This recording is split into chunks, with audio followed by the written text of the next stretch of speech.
morning everyone. My topic for today is forms design control. This is the step of designing a forms control program.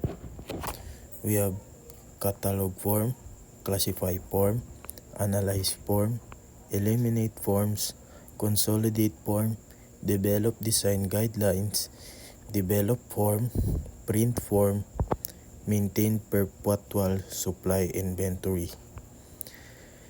Cataloging,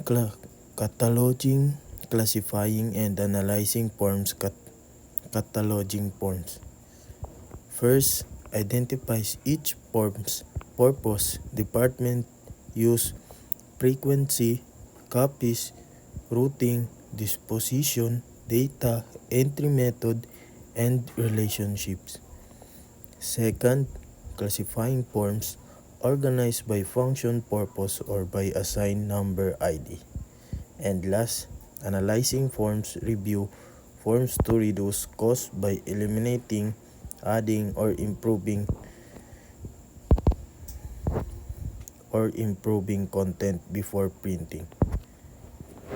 Next, we have principles of form designing. First, use. Use is forms should be designed based on actual needs. Second, in standardization.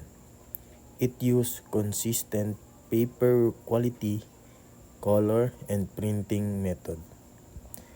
Third, centralized control. It assigns responsibility for form design and managing. 4. Systems integration.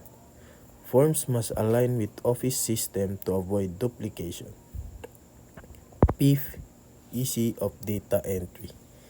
Design forms for easy and clear data input. 6. Multiple uses. It designs forms for various purposes to save space and cost. And lastly, we have identification. It uses colors and style to easily distinguish different forms. Objective of Forms Control Program. Guard against the development of unneeded forms. Eliminate unneeded existing forms. Assist in the development and design of efficient forms. Consolidate and simplify existing forms when appropriate.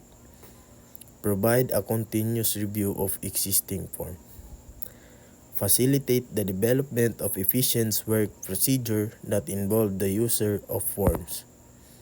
Last, understand the various types of form used in an office. Eliminating form. We have 4 differences. Remove forms that are no longer needed or used. Second, new forms may replace old ones. Third, new forms may replace old new ones. It combines multiple forms into a single efficient form when possible. Introduction.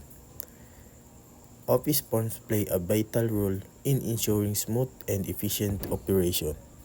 They must be well designed, easily to fill out, and serve their intended purpose.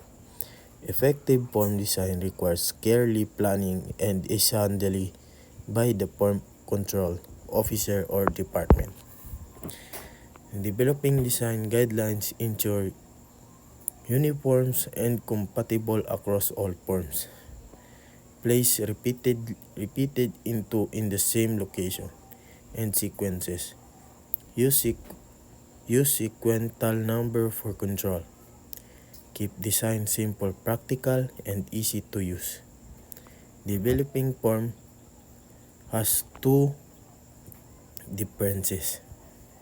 Justify the need before creating a new form. Printing form. Printing in-house or externally based on equipment availability.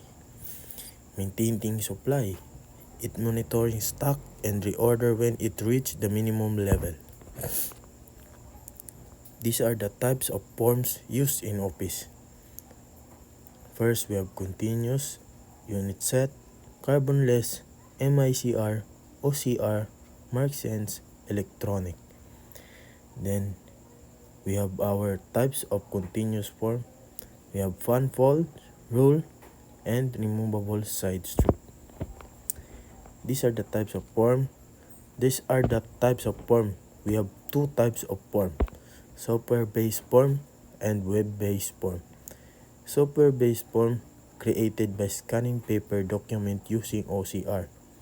Data is entered into a screen field, and the web-based form is designed using HTML, used internally and externally via the internet. Design elements of form, we have 14 classifications: adequate identification, alignment of items, pre-printing, pre-numbering, instruction, identification number, type of carbon, data entry method, paper, color, size, print type of size, shading, and adequate margin size. These are the advantages of using electronic forms. It's faster to fill than handwritten or typed form. It reduces needs for paper forms, inventory, and storage.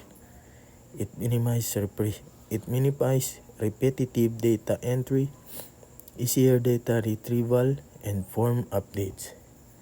Forms design, efficient info entry depend on good design. It requires careful planning. It can be done internally or externally. Prerequisites to form design: know the form's purpose and related equipment. Check link to existing form. Determine legal retention period and the purpose of form.